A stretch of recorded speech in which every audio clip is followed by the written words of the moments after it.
Bars in the rain, man, I go hard like Santan. Welcome again to another episode of Spurs Touchline. Listen, it's a good show. We've got a brilliant show here today. Some lovely guests, you know. Happy to see you guys here again. Tops, how you feeling, my brother? You had a good week? Yeah, I've had a good week, man. Obviously, got some stuff to get off my chest as usual, but yeah, man, I'm good, brother. What can I say? It's good to see the smiles back, even though it ain't been a great week, but it's good to see the smiles back. It's because everybody's over it now, fam. You know what's gonna happen anyway. Trust me. We've got the resident pheasant shooter here as well. Owen, how you doing? But so I don't even know if there was a "How are you" in there, but I'll answer it anyway. I'm just glad some good old sport is back. I'm happy. Just come back from playing some football, and yeah, just buzzing to be here as well.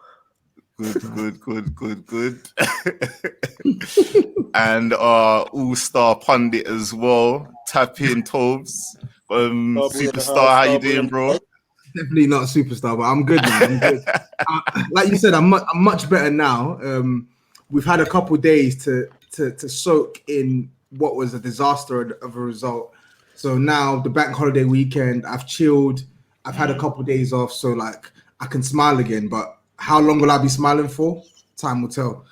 Yeah, the weekend's coming fast, so that weekend game. But before we get to that, I say we start off with the Newcastle review, man. We've had a couple of days to sit on it. So I mean, Owen, you might as well kick us off. Like, what were you thinking going into the game?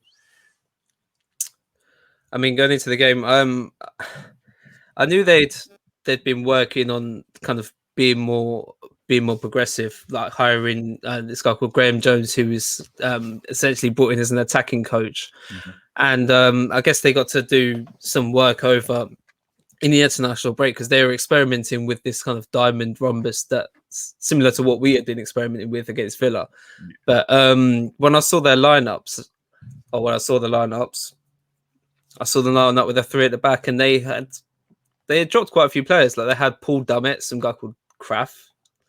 I'm not sure what that is. They brought in Longstaff for some legs, I think, and Shelby Almiron, and then Dwight Gale and Almiron up front. So no Callum Wilson, no St. Maximin. So I was looking at that. I was like, okay, I'm confident. Like we put out the same lineup we did against Villa for the continuity, I guess. But we had Toby Alderweireld dropped from the squad. Maybe we'll get into that. It was a bit dodgy, but the first half. Wait, before you go into the first half, I want to know: did you see Joelinton's name and feel confident? You were still confident, yeah? I shouldn't have been, because boy, this guy's a bogey player against us. I don't know what it is. From minute one, I mean, he was bullying our boy Sanchez. Before I get into the performance, I just want to say, like, anyone who's been commenting on Sanchez's Instagram or whatever can get that Gareth Bale elbow treatment or the Didier Socorro studs, either way. But unfortunately, he was a mismatch against against Joelinton in a bad way, and they just pinned us back from minute one. Like the first 25 minutes or so, they deserved to go ahead. They could have scored easily. Like I don't know how Hugo Lloris made a great save from one of Dwight Gale's headers. I thought that went in. Joelinton had a good chance, and when they took the lead through Anero on our right side, it had been coming. Like Tanganga didn't have a great game either. I'm not quite sure what happened on that right hand side all game because we didn't really have the balance with Lo Celso being there. We didn't have Vinny kind of running off the shoulder down the right channel to offer an outlet ball. So we were kind of pinned in with no or little to no option. So we ended up giving the ball away deep, 1-0. And to be honest, from that point on, I was actually quite content with our reaction. I mean, we got a lucky goal to make it 1-1. Fine. Like we didn't really deserve it at the time, but after that we pushed on. And I felt like we actually took control of the game for the first time in the whole match from, I guess, it was like 30 minutes onwards when we did actually score. And a second goal actually probably came from one of the best bits of play in the whole game. Like the theme of the half for us was only being able to attack through Tanguy.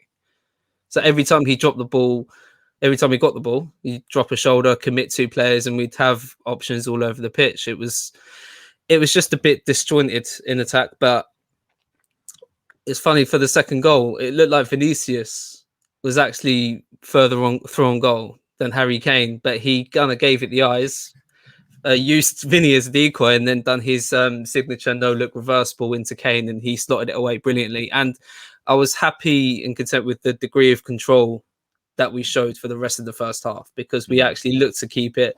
Lo Celso was decent in the middle third. He didn't really get many things off in the final third. With his application, with his final ball, wasn't really there, but he helped us.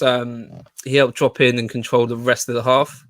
So when I saw Son come on at half time, again, I'm thinking we're going to close it out, because where we had the disjointed diamond shape, rhombus shape, whatever it was in the first half, I was like, okay, we're going to a more conventional 4-3-3. We've got Lo Celso in the middle, Lucas on the right, Son on the left. It made sense. It made perfect sense, but Lucas was horrible throughout. Wherever we moved him, I think he played like 3 different positions in the game. He was horrible. Son came on, he was horrible. I felt a little bit sorry for Son, because whenever he did spin in behind, no one could really find him. It felt like we had no control in the middle. Every time we got the ball to attack, we were just forcing it too quickly. Even, like Kane had a drop off in the second half. Lo Celso had a bit of he fell off a cliff in the second half, to be honest. And Tanguy and Pierre didn't really control it that well. I mean, credit to Newcastle as well, because they just ran it and pushed us back, and they deserved it. They created chance after chance. As did we. Like Lamela came on. We forced in that ball, that transition where he could have played Son in. And we were on the Discord, and obviously with Toby watching it, he was ahead of me. And I could just hear him screaming. I was just watching it with my jaw on the floor, like how he couldn't just play Son in. And he still somehow managed to get it to Kane, who almost scored. It's funny, like Lamela fell over and still managed to give him the ball. And yeah, Lamela's insane. He's actually insane. It's like, I don't know, like he's possessed by a spirit of football and mischief or something. You know, just a guy. It seems like he has the best intentions sometimes, but I don't know, man. He does. Like... I want to like Lamela, because his shithousery is hilarious. But this is why I don't think criticism of him is that forced. But we'll get into it. We'll get into it. But yeah, like we all know what happened afterwards. Everyone knew what was going to happen. Again, it was pathetic, but Newcastle then got the equaliser just through sustained pressure, creating chance after chance, and it had to be that guy who rifled it in. Unfortunately, again, like we got caught 6s and 7s on our right side. Miscommunication between Tanganga and Sanchez again. Tanganga, that's probably the worst game I've seen him having a Spurs shirt. Rodon, I thought he actually had a good game, to be fair. I know we signalled out a few players who did have a good game, but not many people said Joe Rodon. I think he had a good game, and he was a bit unlucky in the situation for the second goal, because he was right on top of the ball as it kind of spilled to him. And then Sanchez ran into him, and it just spilled to Willock, and subsequently they equalised. And yeah, we were about to bring on Sissoko. Funny enough, that if anything, he should have came on perhaps like 5 minutes earlier, because we know what he can offer. At least a little bit of energy, no ingenuity, just energy. Like we needed something. But in the end, he brought on Bale. We couldn't muster attack to win the game. We wouldn't have deserved it even if they did. And to be honest, they deserved to win. Thanks. Tobes, let me pull you back to like the first 30 minutes of the game. I'll set the scene. Like we're kind of under the cosh. I think Newcastle had maybe about 5 or 6 shots to our maybe like 3. I think at this point we're having like nothing possession. It's not looking great. Where do you think it goes wrong for Tanganga and Sanchez for the first goal? I just think with Sanchez, the same thing that went wrong is the thing that went wrong is the thing that always goes wrong with him. He has no composure. Like, he just lashes at things. If he needs to make a challenge, he won't think and wait and decide when to make the challenge. He'll just make the challenge, even though there's a 50% chance he's not going to get the ball. And it's the same with passing. With passing, he's not measured in his passing. He doesn't think. He literally just clears these lines. And even that he couldn't do properly. He hits it straight to the Newcastle player. And then another thing about Davinson Sanchez is he's for me, his positioning is always out of whack. Like, in terms of where he puts himself to receive the ball and where he feels he needs to be to try and retrieve the ball. I don't understand why he's always being caught out.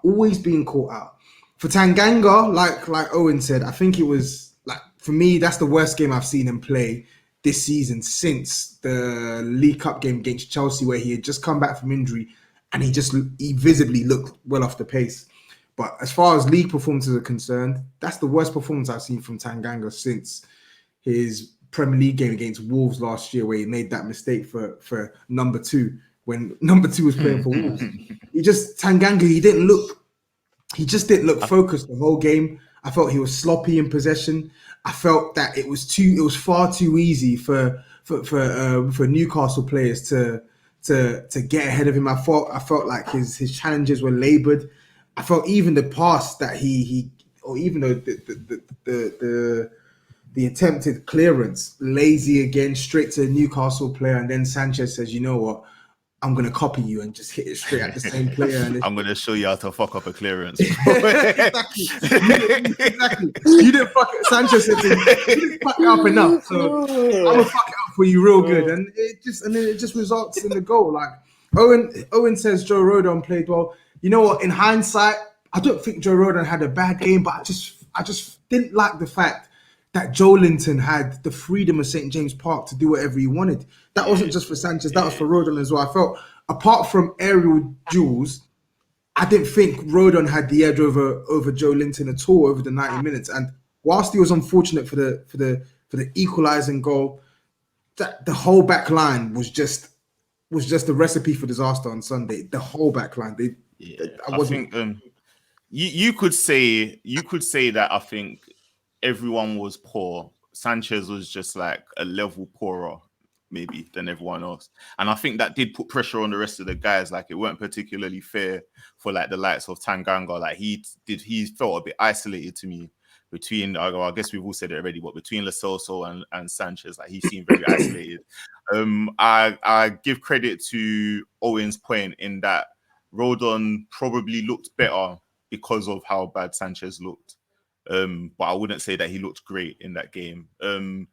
From the defensive unit, in my opinion, and I mean, Tops, I'm coming to you to tell me if I'm on crack right now, but I would say probably Lloris had the best performance of the back four. Tops, what do you think I mean, when I think about the back four, admittedly, do you know what? Like, Lloris did what he could do. I mean, he didn't really have much that he could really work from.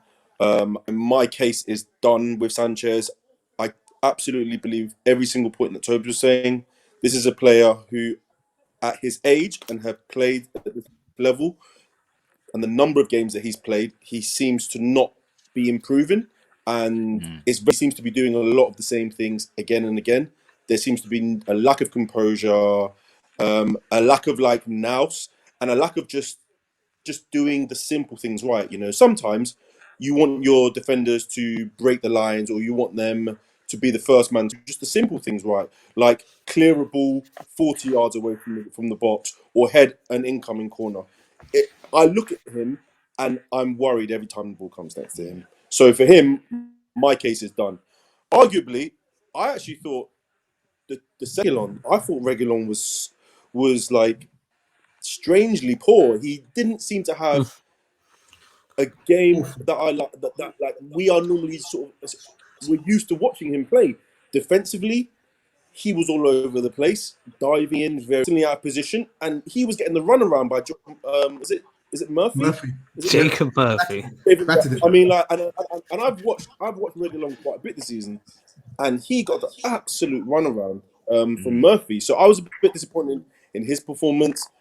I didn't think Tanganga had the greatest game. I feel like it's nice that he's getting games and he's getting game time, but then again, maybe, you know, as a young player, you also kind of need defenders like your senior sort of guys to sort of pull them in and rein them in when they are having the off games. Cheers. Like, I'm sorry, brothers, but you ain't gonna get that.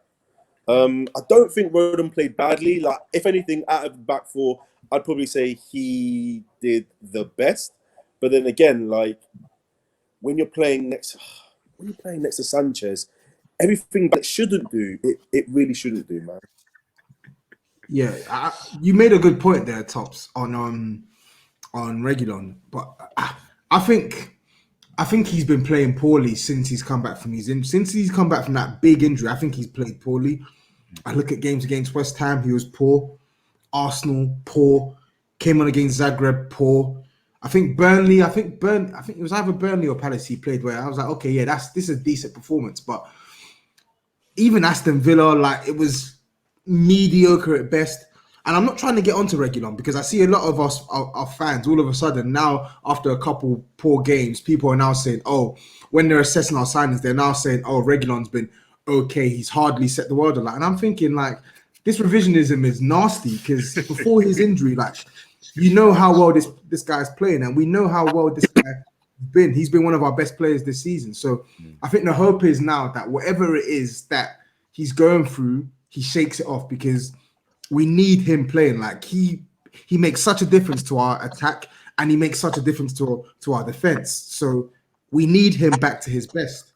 It's interesting. I remember going into the game, like, we were all saying, I think on the pod, well, not me, I wasn't on it, but you guys were saying that I think there was no fit left back, if I remember correctly, or we didn't know who was going to play left back. It was all up in the air. So, I mean, I wouldn't say like he was at his best, but maybe it's just like that rust that he just needs to knock off, man. I'm just hoping something can happen. Speaking of somebody who definitely doesn't have the rust, like Ndombele was... He's at his. I wouldn't say he was at his best, but he was giving us what he usually does.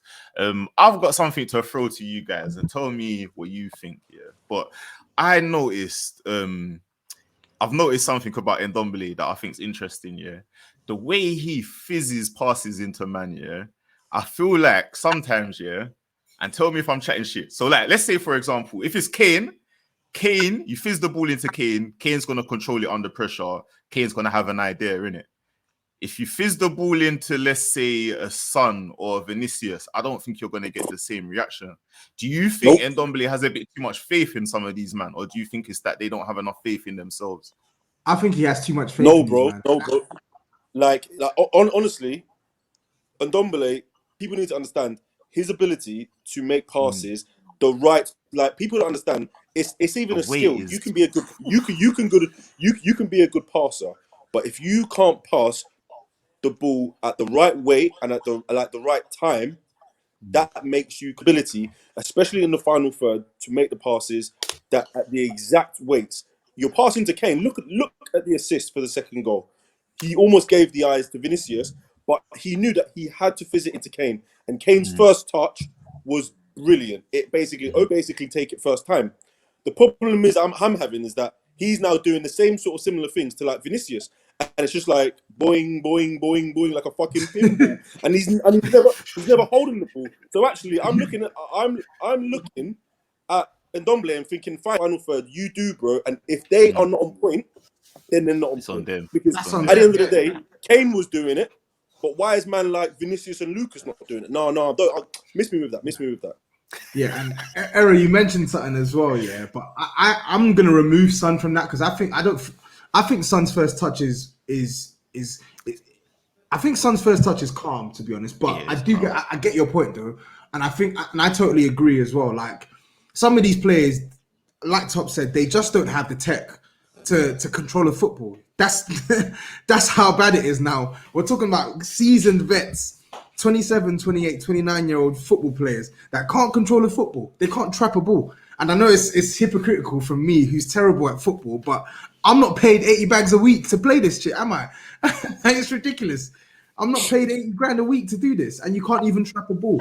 I think he played. You know what? I think he played well, man. I don't think it was like a 10 out of 10 performance. I don't even think it was an 8 out of 10 performance. But I'm thinking 6.5, 7 out of 10 performance because I felt like everything good that we did in that game offensively, it was coming through him. Mhm. Coming through him, and I can excuse the him slipping or probably losing the ball in a specific situation because more often than not, he's trying to get us further up the pitch and he's trying to create something. And he was the only one in the midfield that was doing that. Him and Højbjerg, I felt Højbjerg had a decent game too, but Lo Celso was offering us nothing. Owen was right with Lucas. Lucas was absolutely terrible. He was popping up everywhere and offering us nothing. And this is where I'm like, I love your industry, but if there's no quality behind it, it's rendered null and void. This is it. This is it, man. Like in the formation that we played, right? It was almost as if like, yes, but you have your 4 attacking players basically in like tight spaces. So you have Kane next to Vinicius, or maybe a little bit deeper, and then you have a very narrow Lo Celso, and you have almost like Lucas pulling out wide and in. If you're playing the balls in between those 4 players, you know that you should have enough quality to be able to make something happen. But time and time again, I did not see enough from Lo Celso to give me confidence that he was playing in the role that he was being asked, offering nothing. Yeah, Absolutely terrible. nothing. So like I would say in that way, you're looking at you're looking at Ndombele and you're thinking, fine, he has to take the onus to try and improve anything that we're doing in the attacking third. He has to. Yeah. He has to. That's the last point I wanted to make because I mean, Ndombele's been with us for nearly 2 seasons now. Players play. I mean, apart from injury, players play with him in training, nearly day in day out. They know how he passes. They know his game. So adjust to it because we know you rate him. Everyone that's spoken out in the camp without being forced to say rates Ndombele. So you know how he plays. You can adjust to that. Son, I think he's very good at receiving those kind of passes, as is Kane. Some of the others, not sure, but I mean, it's on them. It's on them for sure.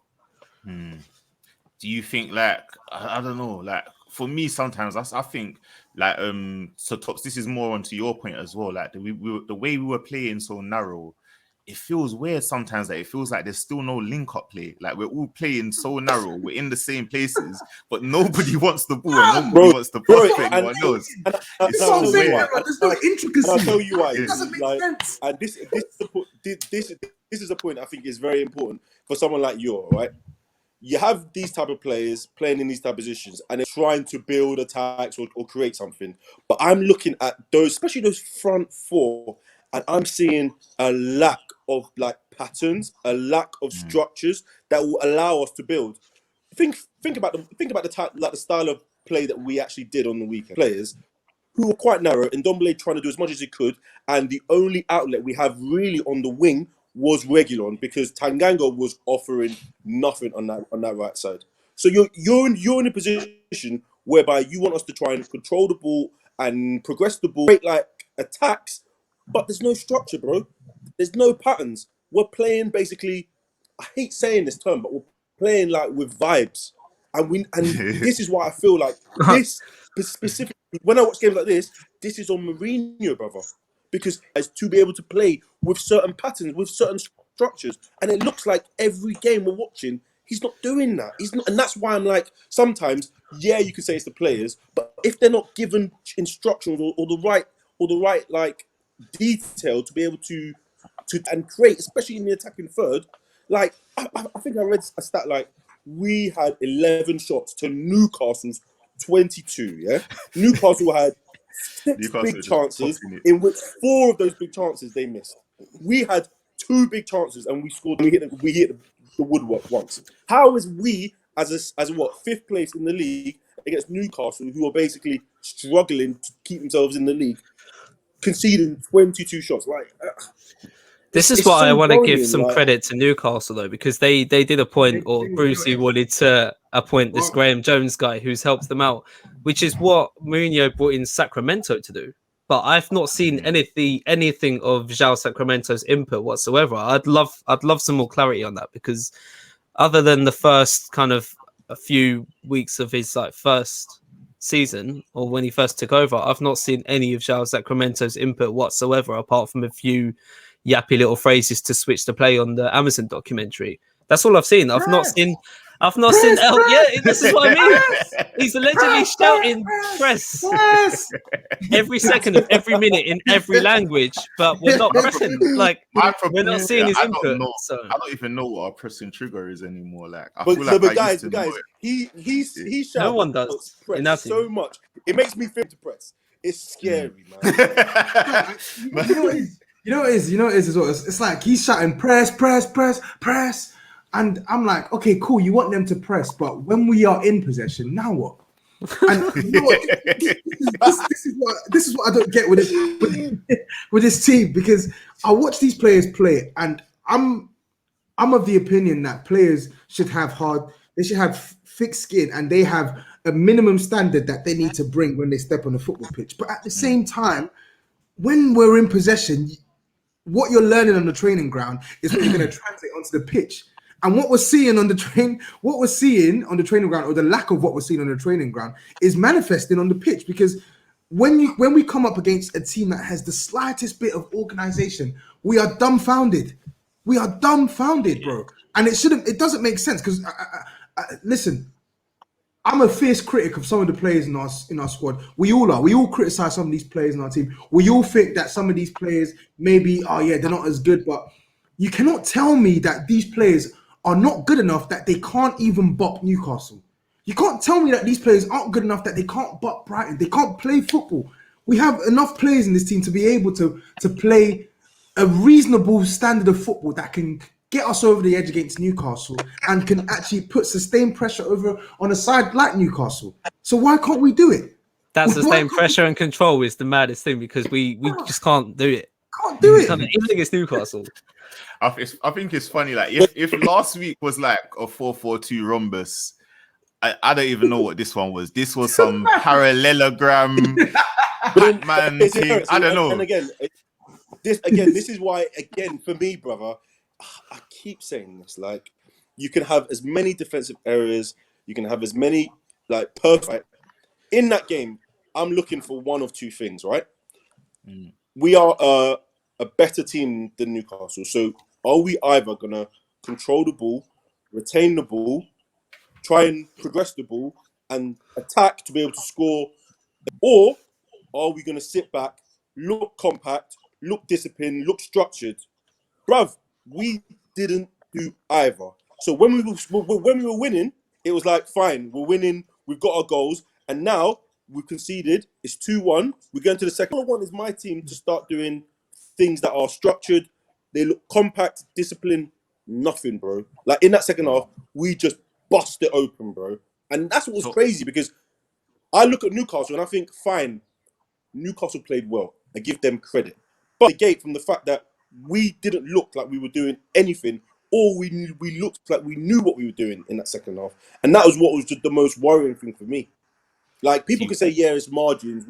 We hit the post. Newcastle did blah, blah, blah. But still, like, Toby is right. I'm sorry. We should be dropping Newcastle, brother.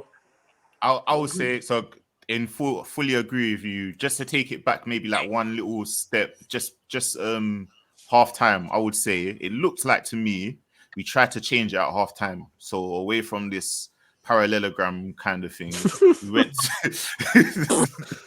it looked like we were trying to change it up, like a bit more like a 4-2-3-1 kind of thing, like natural 10 kind of thing.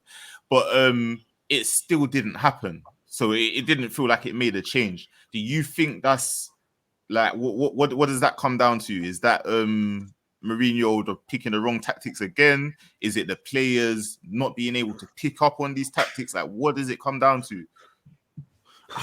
I think, or is it just this tired question now, and it's just it don't work? I think it's just both, man. It's some of these players, like we've spoken about, just playing shit. But then it's also the coach. Like, it's not just one thing. Like, it's a combination of things. And as a manager, your job is to try and turn the tide. Like, your job is to try and coach these players, get the best out of these players. And right now, he's not getting the best out of these men. He's not.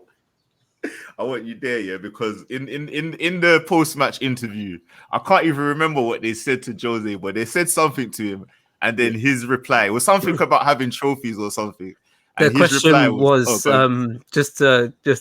I believe the question was maybe not word for word, but it was like, your team are usually renowned for holding leads. What happened today? And the reply, same manager, different team. What do you think of that bullshit? Go ahead. So you know what? He's cheeky, because me personally, when players are fucking up so bad, I have no qualms with the manager pulling them out. But my thing is this: if you want to say it to these players, yeah, if you want to acknowledge these players' faults, you better damn sure acknowledge your faults as well. You better, because I find it quite cowardly that he doesn't want to take responsibility for how we're playing right now, as if to say it's just the players. Like, they're not following instruction, they're not doing this, not doing that. Bro, what you see on the pitch is a direct result of what you're serving up on when we're not watching, when you're training with these players. You work with these players 6-7 days a week. So what you see on the pitch is a direct result of what you are coaching into these players on a day-to-day basis. So when he says same coach, different players, it rubs me up the wrong way, because it almost seems as if he doesn't feel like he has a part to play in the dross that we're having to see, and it pisses me off. It absolutely pisses me off, and that's what I don't like about this manager. He doesn't want to take responsibility. Like, he thinks that it's all the players, it's not him, and that's total bullshit. Total bullshit. If he came out and said, you know what, it's on me, the players were poor, but it's on me, I'm not going to complain. I will not complain. What did he say last time? He said something is his fault and something is the player's fault. I can't remember what it was. He was like, "Oh, if this happens, it's the player's fault, but if this happens, it would be my fault." Something. Yeah, I think it was like losing. Something about winning and losing. Like, I know. I can imagine him just switching it. You know, like he thinks we forgot now, and he's just done the switcheroo, man. Probably saying it's the player's fault again now. But that's like the only time I've ever heard him kind of try to take credit. I mean, like, take responsibility for something, and he wasn't even taking responsibility. That's the worst thing. In that, he was saying that to try and throw the players under the bus for what he was saying is their fault. If you get what I mean. But that's what he does. That's what he does. But that's what he knows, man. Yeah, that's what he knows. That's always something that's going to leave a bad taste in my mouth. I have no problem with him kind of calling the players out word for word like that if it's in the changing room behind doors, because I think players respect that. But for me, it's obviously an egotistical thing with him. We know that, and I think he's starting to see the writing on the wall, and he wants to remove himself from that situation, because he knows if he's seen as a failure in this job, his career at high-level club management is in tatters. So he's going to try and make himself look as kind of high and mighty, for lack of a better term or word, as possible, because, I mean, that's pretty much all he's got left to hang on to, because if he's seen as a failure in this, he's not going to land another big job, period. And talking about like things to hang on to, Mourinho is desperately hanging on to that last bit of reputation that he got from I think it was finishing second with United and winning the greatest achievement ever, apparently. Winning what? Did he win the Europa League there? Yeah, I can't remember. Sorry, he won the Europa the year before that. Yeah, before, and then he finished second the next year. Yeah, so he's still hanging on to that. I think that's his last sort of like big achievement, if you want to call it that. Do you, like, at this point, before we go into like a little preview of the Man United match, what I want to ask is, at this point, are Man United justified in getting rid of Mourinho for Ole Gunnar Solskjaer? I don't know about good question. Getting Ole Gunnar Solskjaer in the first place, but I personally think it was a left field appointment, an appointment that didn't really make sense at the time. But I think Ole earned that job based off what he did when he first came into the job. Like he set the world ablaze within a good 3-4 month stretch as well. So he earned their trust. Some could say, yeah, they should have waited and maybe not committed so early and just let him go at the end of the season. But for whatever reason, he got the permanent job on merit. But the sacking of Jose Mourinho was 1,000% justified. 1,000% justified. Man United were a sinking ship. He was already alienating himself away with the players as well. They were going nowhere fast. It was just a bad atmosphere, and results were getting worse and worse and worse. So he had to go. He had to go. I don't think Man United fans will whatever their grievances on Ole Gunnar Solskjaer, I don't think any Man United fans will be mad about the sacking of Jose Mourinho. You know, so I guess we all agree. Would anyone have Ole at Spurs? No. No? Okay, No. glad we Nope. all agree. Nope. One thing I find interesting about Ole, and it's I guess like in juxtaposition to Mourinho, is I've always said Mourinho's had this, he's got this whole philosophy where he wants to, I guess we call it negative football, anti-football, whatever you want to call it, but he wants to have the ball less than his opponents so that there's less of an opportunity to make a mistake. Apparently like that's part of his philosophy. So I think with a team like Spurs that maybe have the history, if you want to call it that, or this mentality, I don't think that philosophy fits, because I think that if you give us the ball much less than the other team, we have more pressure on us when we have the ball, and therefore we're going to make more mistakes.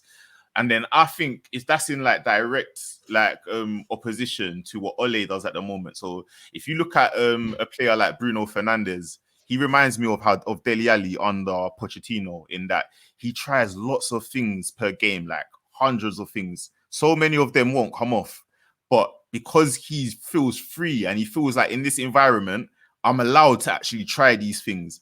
I feel like that environment lets these players, it lets them be able to believe in themselves so that they can make things happen. So like an example of it, Man United, you believe that they're going to score, like even when they play terrible, even when they look rubbish, going into that last 10 minutes, you believe they can steal the game. I would say it's the opposite for Spurs. Going into that last 10 minutes, you feel like we're going to concede. And I think the manager's philosophies have a lot to do with that. I don't know if you guys would agree. I agree. I 100% agree. I think a manager who believes that his most optimal method of managing a game is when we don't have the ball. It's scary. I think it's scary because anyone can look at Spurs and you can see our weaknesses. You see that we have players who are incapable of concentrating for 90 minutes at the back. You see that we are a team that are prone to making mistakes. You see that we are a team that can't withstand pressure. So the best thing for us is to be in possession. We want to have the ball. So when you have a system, a primary system, not the only system, but a primary system, that means that we surrender possession no matter who we're playing. It's a recipe for disaster. It's a recipe for disaster, and everyone can see it except him. Everyone can see it. I wouldn't even say he's parking the bus now. I just don't think he can coach us properly because, like Top said at the start, we've gone from completely surrendering possession and sitting back to now weirdly surrendering possession, but not sitting back, but also not pressing, but also not being compact. There's nothing. There's absolutely nothing. There's nothing. Niche. It's just bad. I agree with Toes, man. Like, you know, I'm a big advocate of like genuinely attacking football. Under Pochettino, that was me in my bag because I was completely happy. I'd watch us play and I'd see certain patterns of plays, a style of football.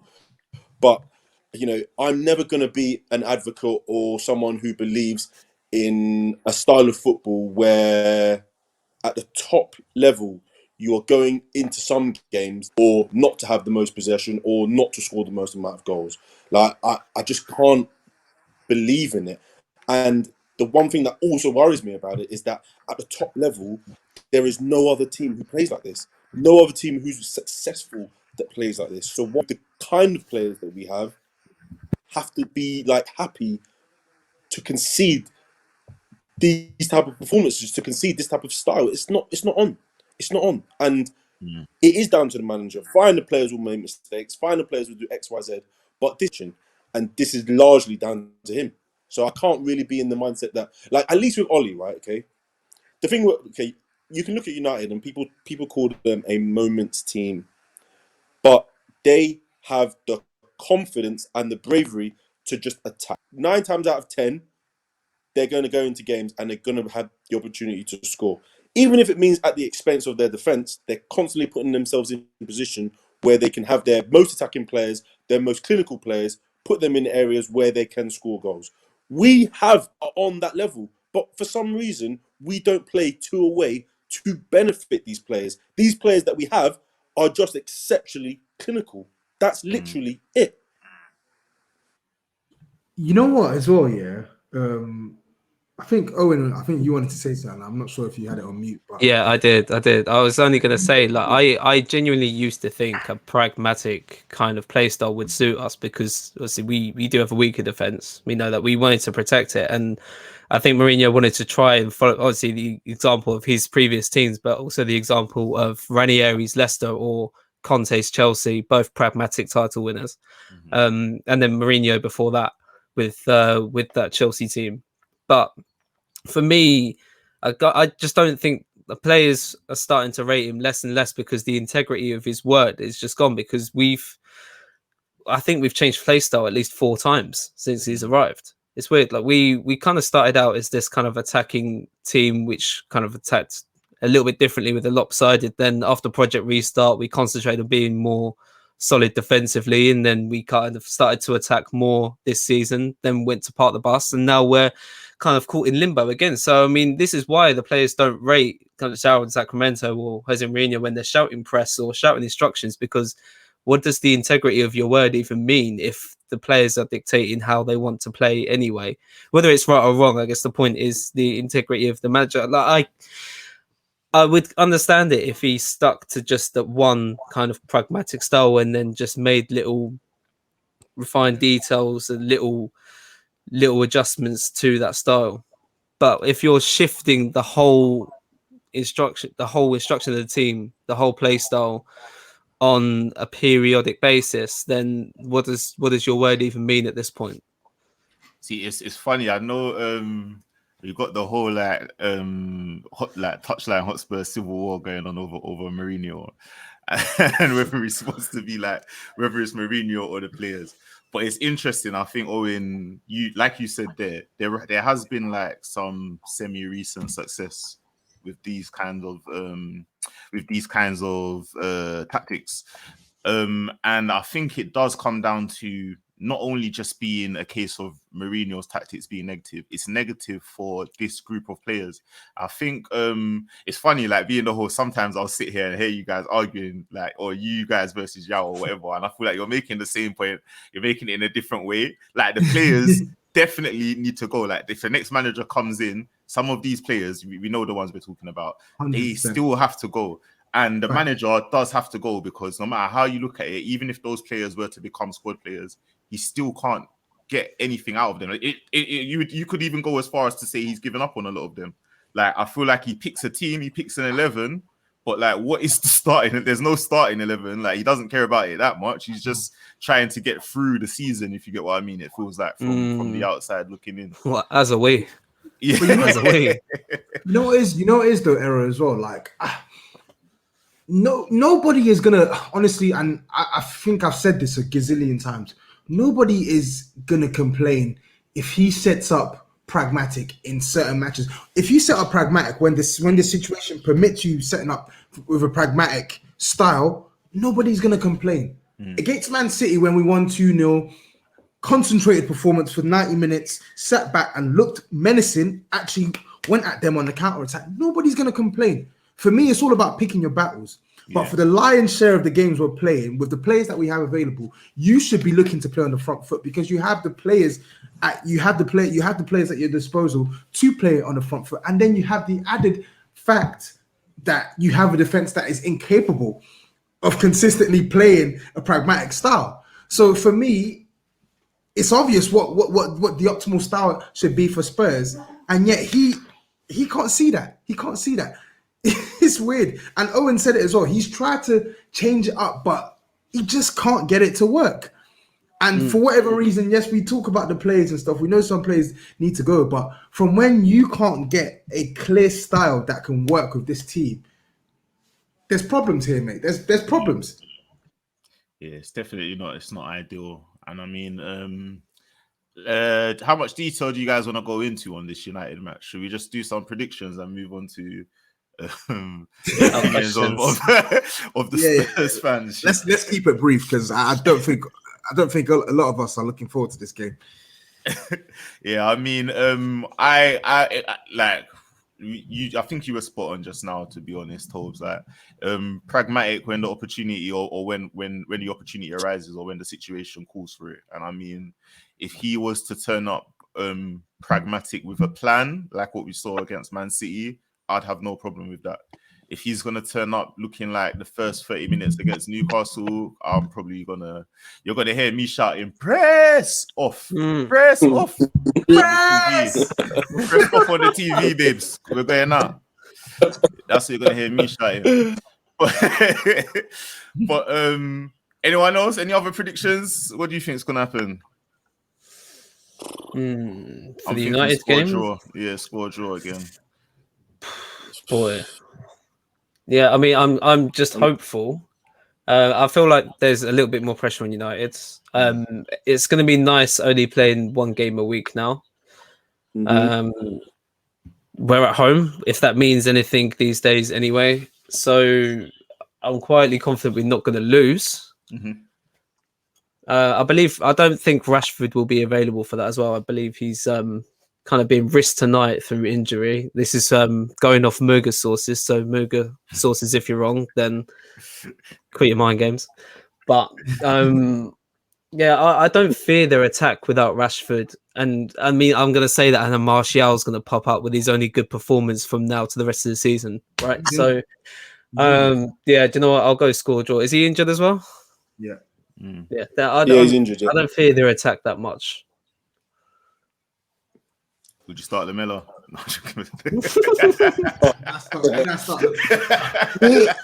You know what? If he can replicate his performance at Old Trafford, you know what? No, if he can replicate his performance at Old Trafford, then not even for the elbow drop toes. I don't want him playing. I don't want that guy who can't release anything to save his life. Listen, that guy, that guy. If he invested in cryptocurrency, Bitcoin, back when it was in 2013, I promise you he'd be a trillionaire by now. Because all this guy knows how to do is fucking hold. Hold. Can't release to save his life. I'm sick. I don't want to see him anywhere near that pitch on Sunday. I don't want to see him anywhere near that pitch on Sunday. I don't want to see it. And you know what? I get flashbacks of the game he had against Man United last season. You remember it, the first game for Project Restart, and he was terrible. Yeah. Every single time we'd find him in good positions. The one thing he's good at, getting himself in good positions, he drive, 3v3, 2v2, and every single time holding on to the ball for too long and making the wrong decision. I don't want to see his face on Sunday. I just don't. I don't want to see his face. I don't want to see it. It's sticky, man. It's going to be a difficult one. Oh, Rashford just scored. Yeah, he just scored. Bloody. He's warming up them legs for us, man. That's what I'm saying, bro. Nobody was talking about United playing well, and then out of nowhere, bro, this guy just comes with his goal, starts feeding the poor and that. I trust Tanguy to put Pogba in a sniff as well. I can't lie. I mean, that midweek fitness is no joke. That midweek fitness is no joke. They're probably going to just start McFred and then try and shackle him. But so I think Ndombele would have Pogba's number. Bruno Fernandes will be him. But, you know, we got Kane. Son back from injury now. Boy. You know, I'm quite confident. You know, I think we'll steal it 2-1. We'll steal it 2-1. I hope that they don't try and avenge the 6-1 than them. Because we need this win as well. We're at home, and like looking at the way that they play, I just don't want any of their main guys to dunk on us. Like Martial's not there, so don't worry about him. Greenwood's only started kind of scoring in the last couple games. Obviously, the main guys I'm looking at really is like keeping Pogba quiet, making sure that Rashford doesn't do his thing, making sure that Bruno Fernandes doesn't do his thing, because those are their main guys really. But again, I want Son to get. He owes us one. I think Kane will probably register at some point as well. Like I don't trust our defense, but you know what? At this point, like I'm gonna stop talking about it, because I feel like a broken record just speaking about that defense, to be honest with you. So For me, what will be. We just just don't lose. We just don't lose on the weekend. it looks like two poorly coached teams, so we're just on vibes, but we've got more of potent products available. So on paper, we should win, right? Nah, we shouldn't. We shouldn't win. I'm not expecting to win at all. I'm expecting a draw or a Man United win. I have no confidence in this team against any side, 8th place or higher. I don't have any confidence. What's the point? Well, you know what? Hopefully, Sai and Yao are a bit more confident in the in the head-to-head tomorrow in the fight card. Make sure you're locked in for the Mughal versus Touchline Hotspur fight card as well. Make sure. It's going to be a spicy one, man. It's definitely going to be a spicy one. And let's have some fun as we wrap up the pod now. If you guys are following us on Spurs_touchline, you would have seen a lot of engagement today. We were ruffling some feathers, so we asked our loyal followers, what are your Spurs opinions that cause people to have knives at your throat, pretty much. And I want to start with probably the most wrong opinion of all time, which is give Ben Davies a long-term new contract. I didn't see that one. And that's from at JJ Wyaf, I think. JJ Wyaf on Twitter. Ben Davies a long-term contract. It was wrong the first time we gave him a long-term contract, to be honest. No, I like Ben. I like gentle Ben, man. I haven't got any problems with him. Like I keep saying on Twitter as well, like my problem with most of these players is that they're starting, and Levy just hasn't bought any more starters over the years. Like, it's not their faults, man. So next one. This is from Glenn Knights. Stevie B is a player who's struggling under a dictator. When or if we get a young progressive in, we will have a real baller on our hands. Do you know what?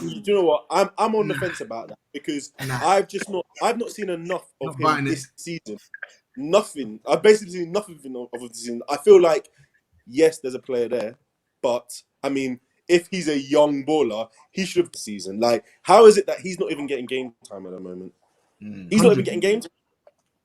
Nothing. So you say, Pops, hold your stocks, yeah? Hold the stocks. Don't get rid of too hold quick. Hold What the melody? Hold like the mellow, man. The thing is, I actually think I don't know about baller. I think my ratings of Bergwijn has gone down, definitely. But I still think there's a player there. But I'm not going to sit here and pretend that Bergwijn is suffering this loss of confidence and whatnot just because of Jose Mourinho. I don't think that's true. And I feel like to do that is almost putting too much on Jose Mourinho. And I think as fans, we need to be able to distinguish what is in the manager's control and what isn't in the manager's control. And I think what we've seen from Bergwijn this season, irrespective of whatever system, has just not been good enough. So I can't really co-sign the fact that, Bergwijn's only playing like this because we got Jose Mourinho as our manager. I don't know about that, man. I can't get it. Well, you're going to love our next opinion then from Quint22SI. He says Jose Mourinho is not entirely to blame for the on the pitch performances. True. I think he's right. Yeah. I don't think. Absolutely, we can get with it.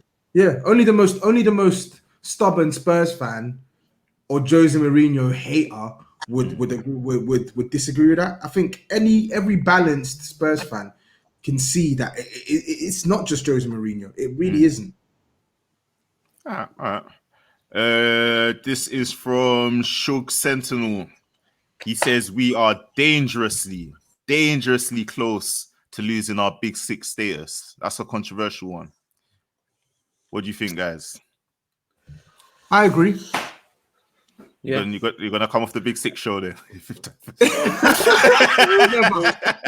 Wait, but they're gonna- Tobes, yeah. why do you agree? Why do you agree? I agree because you look at the direction that this club has decided to go with hiring Jose Mourinho, with not replacing some of the players that need to be replacing, with clinging on to the players that need to be clinging on to. I'm not saying we're going to lose it straight away, but there is definitely a chance that we could, because Leicester are in the ascendancy.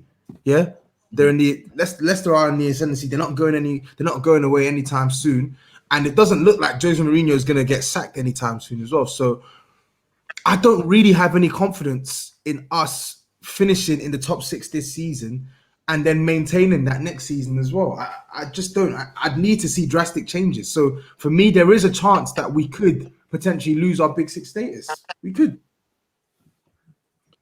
I mean, Yeah, I kind of agree, but then we've also been a team that have been in the traditional Big Six for a number of years, and there's not many other teams outside Chelsea, Arsenal, Chelsea, Liverpool, Man United, Man City, who have been like, if you take away maybe Leicester's winning season, after that, we've really been the only consistent team to be in that sort of 6.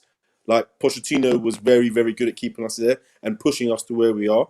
Last season, we managed 6th? Was it 6th last season? I feel like it would be a bit harsh to say that we'd be losing our status as a top 6 team, because we have traditionally always finished there, as opposed to other teams who have really kind of been quite variable. But again, like, I also look at us holistically, and I see that we are doing all the big things to put ourselves in the position to be a big club. But I feel like the place that we're letting ourselves down the most is on the pitch, which is the most important place. Like, you can technically even include Leicester in that, because you're looking at Leicester as a football club. Have they done anything in Europe? No. Have they won consistent trophies? No. Have they signed top players? No. Do they have a stadium like ours? No. So it is a 50-50, but largely I will sort of lean to basically saying we will be taken out of that top 6. I feel like we have earned the right to be there, even though we haven't done much in terms of winning things or looking, if we were comparing it to other football clubs. But I think we definitely have earned our right to be included in that conversation. right. So this is from Just J 93, Just J 093. He says we need to sell Kane and rebuild like Liverpool did with Coutinho. And then Mr. Darren _T has come back and said the Bale money we used to get flogged about would just turn into the Kane money. What's your thoughts on that? No, I mean, if anything, we need to try and generate as much money as we can from the players which we do need to sell. There are quite a lot of them. We can there is a slight market to get some money from them. And who knows, like this time next week we might even be announcing a naming rights deal with the stadium, which could provide the injection of money. Like, who knows, if anything, the only player I'd say we would need to sell for big money to build around would probably be Heung-min Son. But I mean, if anything, we got to build a team around Harry Kane. Like, Coutinho is different. The dynamics are a bit different. Like, Coutinho didn't come through Liverpool's academy. They bought him for a really cheap fee, and Barcelona offered stupid money for him. More money than we would actually get for Kane. I don't know why they bought him for 140 million, depending on how that deal was even structured. Yeah, I mean, I wouldn't necessarily trust our current transfer committee with that money anyway. But if there was a player that had to go, it would be Son. I would. The thing is, I hear Owen. I get the point that Kane is the big ticket item in our squad, and he would generate a lot of money. But we're in a period where the money that we would ask, and we'd be well within our rights to ask for Harry Kane, only like 2 or 3 teams can pay it, and those 2 or 3 teams that can pay it, they might choose to go for the younger player who will cost less, and they'd be well within their rights to do so. So for me, it's all about generating funds from the players that we need to sell. Like, I'm looking to sell off the players that we need to sell first. And if we can do that and we get a bid in for some of the better players, then of course we're going to have to consider it. We're going to have to. At least 2 of those 3 teams as well would be in the Premier League. So, Yeah, I mean, are we really going to be surrendering ourselves like that? I wouldn't want to see it. I wouldn't want to see it as well, but I think we would. If the right offer was put in, I think we would sell for sure. But because Kane and Son, of course they're going to have aspirations to leave, but it's more a case of financially, who's going to come in with the money that we. So it's a 50-50 for me. I could see one of them going. I could see one of them staying. So I don't know. In your opinion, the right offer. Sorry, what's that? In you guys' opinions, what's the right offer for Kane and Son? I think Kane is value. Kane, I wouldn't. If I'm Daniel Levy, I'm not accepting anything less than 150 million. If I'm Son, 2 years left on his deal, I'm looking at around. I'm asking. I'm not saying we're gonna get it, but I'm asking for around 80, 90 M's for sure. Yeah, I can get with that. Both of those, I can get with that. Yeah. So this one's from Can_man_D. I'm gonna paraphrase a bit here, just add in his reply. But he says Lamela is the second most creative Spurs player, essentially. Kane and Ndombele. Ooh, At best he's third. Okay. I saw this as well, and I had to think about it because I'm thinking, who's our third most creative player? Maybe Son? Son, Reguilon, Aurier. I think Son is creative, so I'd say Son, Reguilon, Aurier, yeah, Aurier, even Højbjerg to a certain extent. It's crazy, slim pickings. Lascelles. So I just think with that question, Lamela is the wrong player to use. And it's frustrating as well because Lamela has the capacity to create. I think that's what he means. Yeah, he has the capacity. Like you've seen him pull off the passes that he needs to do. It's just nowhere near enough and nowhere near as often as you need him to do it. Yeah, exactly. And even on set pieces as well. Like some of his corners are actually pretty decent as well. But he's not a serious guy, innit? Like we can't call him our second most creative player because he's not reliable. From a creative point of view, he isn't. All right, I'm gonna grab the last 2 from our fellow cast members. So this one's from Sai Full of Soul. Shout out Sai. He says Daniel Levy is the best chairman in football and should stick around after the takeover. No cap. What do you think? Hey, Tobes, you're keeping the cap on you. It's all cap. But did he say in the league or world football? I think he said he just said in football, full stop. Bloody hell. Is that too far? I don't know, because I wouldn't be able to think about the conditions and certain things, because you could argue maybe someone like Atletico Bilbao will have maybe the best owners or level because they've managed to sustain being in the league for so long, only using local players. I don't think of anyone else, but given the conditions Levy's worked under, and to build us gradually over the past 20 years, it sounds like it is a long time, but to build us the way he has, it's hard to argue in the business sense. Yeah, but this is the thing. He is a good chairman. He is a good chairman, but like you said, it's just he's more about his business than football. He's a good chairman from a business point. He's an excellent chairman from a business point of view, and he's a patchy, inconsistent chairman from a football point of view. So I don't really know if I can put him as the highest, because when it's come to business over football, he prioritizes business over football. And when you're on the brink of success, you need someone who has a better balance of both. And whilst he's been able to take us from where we were to where we are now, it's still, for me, you can look at it as like a glass half. You can still look at it as a glass half empty when you look at what potentially could have even been done on top of the good work that he's done so far, because of that risk averse approach of his. Like I will never be one of these fans who will criticize Daniel Levy's ownership of Spurs throughout his time, but you can definitely criticize specific points within that ownership where he's shagged us. You can, 100%. Yeah. I believe it's fair to say that Levy's lacked a bit of foresight at times. Obviously, during Pochettino's reign, he obviously just intensely stuck to the plan of waiting 5 years and then we'll get the funds. And to be fair, like whenever we've had kind of guaranteed funds, he has invested in the playing squad. Like all of the bail money, like fans would have attacked him if he took a penny of that and not spent it on any players. But at the time, we actually did very well in that market. We spent well in the last 2 summers.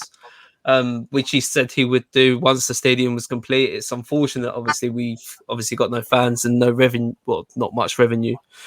Otherwise, I do genuinely think we'd be spending up there with the likes of, maybe not City, but I guess with Chelsea, with Liverpool.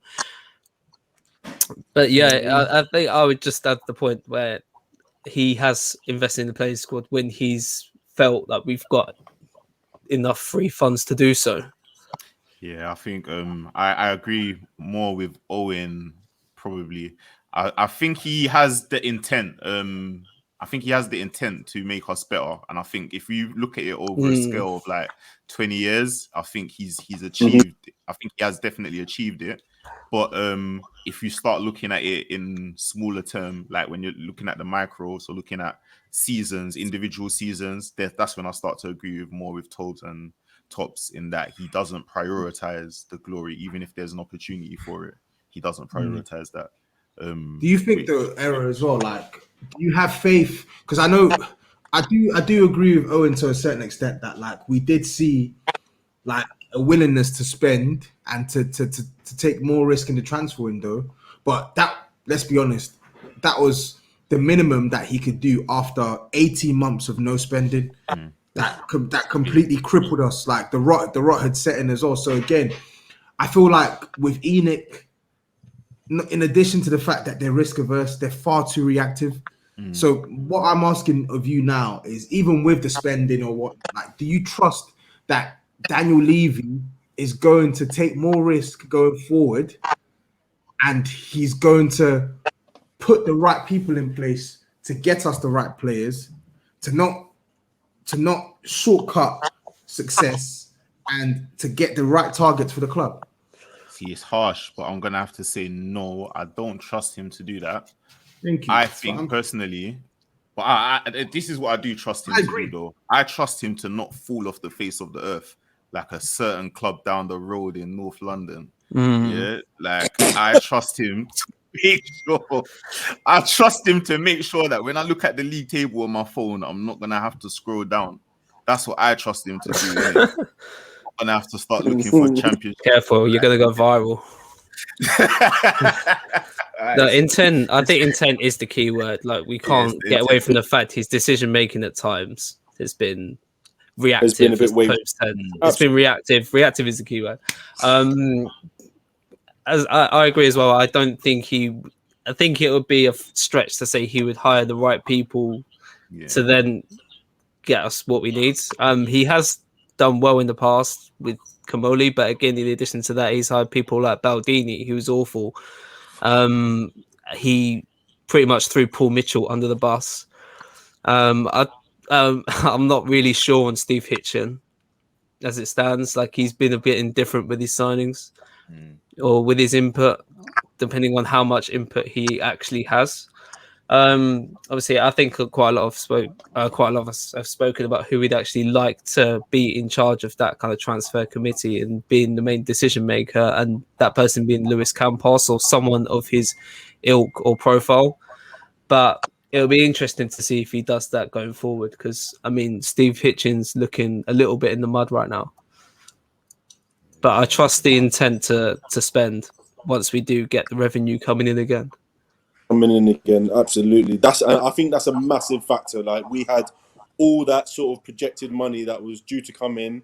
We've had to take this, obviously, things have probably changed in the way that he probably hasn't liked, but I, again, agree with Owen. Like, some of the decision making in the past has been a bit questionable, has been a bit wayward. So do you trust him to make these big things correctly? Maybe not, but I do hope that he starts to realise that actually for him to get results from the football club on the pitch, he has to then put his hand in his pocket and pay the money for what is required, the level, you know? 100. Not just pay the money as well, but put the right people in place. Detach yourself, detach your business savvy brain, as deep as it is in the football matters, and let football people make the right decisions, man, because it's fucking us up. It's fucking us up, and it needs to change. Like, a good summer of recruitment changes us, man. A good summer of getting the deadwood out and bringing in just the right, like, no one's wanting us to buy marquee players because there's a lot already. We just want to have a few players gone and a few good pieces in those places, and then we're talking. Yeah, It's like it doesn't I'm have to not be mad 50, at 60 million all the time. Yeah, go on. Sorry, I was gonna say I'm not mad at a Højbjerg level signing, like ever so slightly better than what we had before. I'm not mad at that. Do you know what I mean? It doesn't have to be a marquee signing. Yeah, that's what I can say there. So before we go, guys, before we wrap up, any opinions on Vestergaard and Anderson? Anything? Do you think they should come in? You think they shouldn't? There's a couple of rumors going around.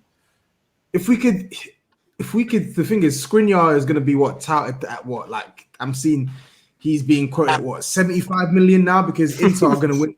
Inter are going to win a league title. He's been their best centre back in that campaign. It's safe to say that we're not signing Skriniar this summer. So I would take Anderson. I don't want Vestergaard anywhere near Spurs. I think he's 29 going 30. He turns like a double-decker bus. I don't really rate him defensively. I know that he's a good ball player, but he can't run with the ball. And apart from his slab head, I don't really rate his defensive skills. So keep him away from Spurs and get the likes of Anderson into the club, because you see what he's done at the Premier League. I know Fulham aren't the best, but their defensive improvement, he's played a big part in that. He's young, and he plays for a club who, by all accounts, need to generate funds this summer as well. So I would test their resolve with a bid for him. I would happily sell 2 of our centre backs this summer and bring Anderson and maybe someone else in. So why not? Could be a good look. Definitely could be a good look, man. All right, guys. I think it's been a fire episode. Been a fire episode, man. Hopefully we go into the weekend and get a result. Guys, make sure you keep an eye out for the fight card. Catch Sai, hopefully, and Yao on there against the Moga guys. And catch us on Spurs _touchline on Twitter. Catch us on YouTube too. Catch up with Touchline Fracas on YouTube and Twitter too. And make sure you're here next week, Thursday, for the next episode. It's been emotional, guys. It's been emotional. No freestyle this week, though. Safe, brothers.